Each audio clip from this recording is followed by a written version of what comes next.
नमस्कार लाडक्या बहिणींनो, मी अजित पालव तुमच्याकरिता अतिशय मोठी आनंदाची बातमी घेऊन आलो आहे. तर येथे पहा, लाडकी बहीण योजना ई-केवायसी डेट एक्सटेन्शन. राज्य सरकारची लोकप्रिय असलेली योजना म्हणजे लाडकी बहीण योजना. याबाबत मोठी माहिती समोर आली आहे.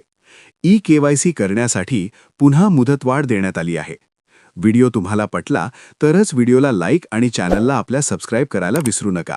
मुंबई लाडकी बहीण योजनेसाठी ई-केवायसी करण्याची शेवटची मुदत 31 मार्च 2026 रोजी म्हणजे काल संपली होती. पण आता लाडक्या बहिणींसाठी पुन्हा एकदा एक मोठी बातमी आहे. लाडक्या बहिणींना आता आपली ई-केवायसी करण्यासाठी मुदतवाढ देण्यात आली आहे. आता ई-केवायसीची शेवटची वाढवत आहोत, अशी माहिती राज्याच्या महिला व बाल विकास मंत्री अदिती तटकरे यांनी याबाबत माहिती दिली आहे. आता नेमकी मुदतवाढ कोणत्या दिवशीपर्यंत आहे आपण पाहू. तर आता येथे आपण पाहू शकता की खरी अशी महाराष्ट्र टाइम्सची न्यूज आहे. तर आता येथे पाहू शकता काय म्हटलंय महाराष्ट्र टाइम्सने. केवायसीची मुदत वाढवली.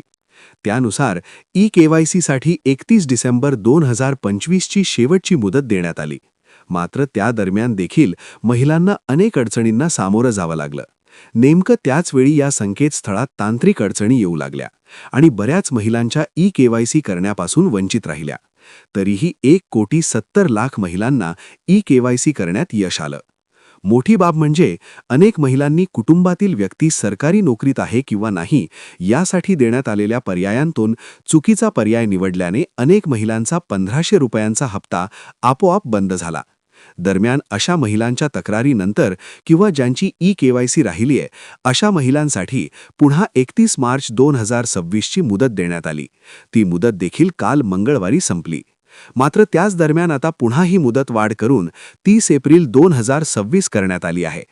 तर तुम्हाला हा व्हिडिओ कसा वाटला कमेंट करून अवश्य सांगा, कारण सर्वप्रथम ही न्यूज आपल्या चॅनलवर येत आहे. धन्यवाद.